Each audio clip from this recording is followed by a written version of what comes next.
তবু আমরা মসজিদে তাকবীরে উলা করে সালাত আদায় করতে পেরেছি। এই জন্য আবার শুকরিয়া আদায় করি আল্লাহ।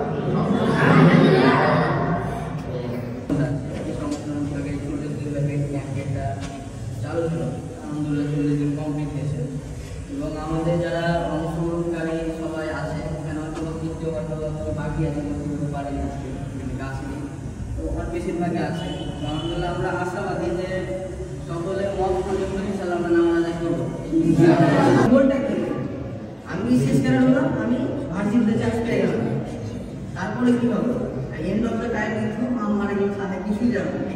আমি বিশেষ ক্যাডার অবস্থাতে যাবো, আমি ভার্সিটিতে একটা পড়েছি, মাস্টার করবো, অনার্স করবো বা জব করবো, সরকারি চাকরি করবো, সেটা কিন্তু আমার কাজে আসবে।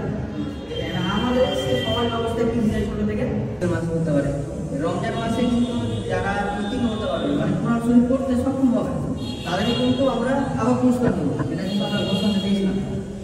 তো এটা অলরেডি আমাদের ভাই কিন্তু নাম লেখিয়েছিল। আমার উদ্দেশ্য এটা। এরকম প্রত্যেকটা মানুষের একটা মানে চিন্তাধারা আছে যে আমি এই কারো বাবা মা ভাবে যে আমার ছেলে ডাক্তার হবে, কেউ ভাবে আমার ছেলে ইঞ্জিনিয়ার হবে, আমরা কেউ ভাবে আমি টিচার হবো, কেউ ভাবছে আমি একজন মাওলানা হবো, আলেম হবো। এরকম আমাদের উদ্দেশ্য আছে প্রত্যেকে। এটা কি আমাদের একটা লক্ষ্য উদ্দেশ্য, আমরা সবাই বন্ধুরিয়ে দেখতে চাই ভালো কাজে কি নাকি পাওয়া যাবে, আর যদি খারাপ একটা রানিং হয়ে যায় সেগুলো হবে 40 দিনের জন্য কেন করলাম?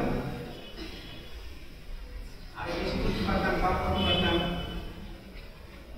এটার একটা বিশেষত্ব আছে। আমরা কি উদ্দেশ্যে একত্রিত হয়েছিলাম, এখানে কেন এসেছি?